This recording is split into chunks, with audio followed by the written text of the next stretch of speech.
tentang yang namanya bread.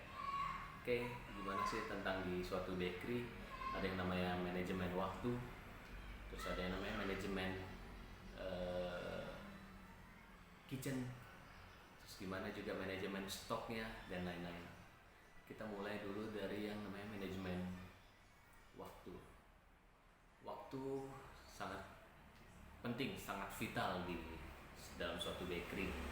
Kenapa sih dia sangat vital? Karena waktu itu yang menentukan berapa lama kita mixing adonan satu, berapa lama kita proofing adonan, berapa lama kita baking time, terus berapa lama kita akan masuk ke cooling time untuk produk, berapa lama juga kita akan masukkan dia ke dalam kemasan, dan berapa lama dia akan di display. Itu harus diperhitungkan secara baik-baik. Umumnya kalau untuk membuat roti tawar itu sih sekitar butuh waktu 4 jam sampai dengan siap untuk dipotong atau di display. Nah, itu untuk roti tawar.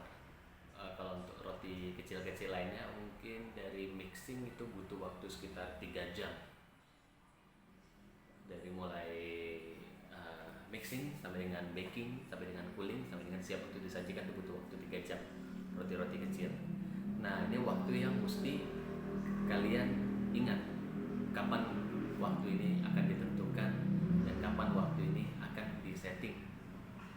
Nah, itu penting banget. Misalnya bakery kalian buka jam 8 pagi. Nah, berarti udah harus nge-baking kalau fresh bake ya.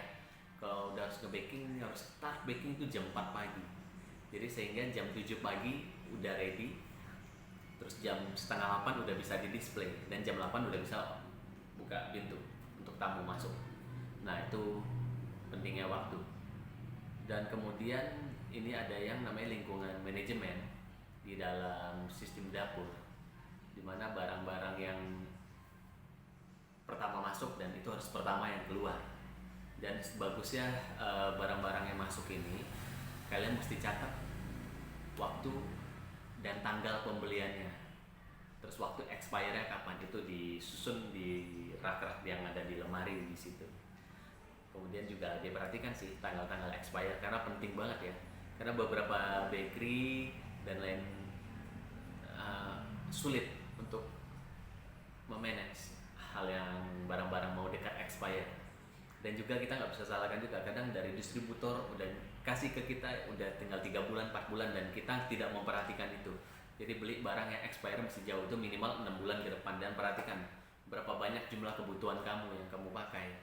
Jangan kebutuhan per bulan kamu sekitar 10 kilo tapi kamu membeli dan jumlah banyak itu sekitar 20 kilo, nanti jadi bisa kena expire-nya. Oke, kemudian juga dari manajemen waktu mixing. Ini mixing roti mudah banget, di mana-mana saya udah sering banget banyak yang komen. Jadi mixing time bread ya atau roti 4, 7, 13 sampai dengan 17 menit tergantung mixer. Jadi mulai dari 0, dari kita tuang cairan itu kita mixing sampai menit keempat. Menit keempat matikan mesin, masukkan butter atau mentega, kemudian kita mixing lagi sampai dengan menit ke-7 dan kita mixing lagi, matikan mesin. Setelah mixing lagi sampai menit ke-7 dan pasti butternya udah bercampur ke adonan, matikan mesin, nyalakan pindahkan ke speed 2 dan itu di mixing lagi sampai dengan 15 menit sampai dengan 13 menit. Tergantung jumlah adonan, tergantung kapasitas mesin. Jadi kenalin mesin kamu. Jadi rata-rata saya selalu memakai 13 sampai dengan 15 menit ya jika dalam jumlah adonan banyak. Jadi diperhatikan hal yang itu lagi. Oke.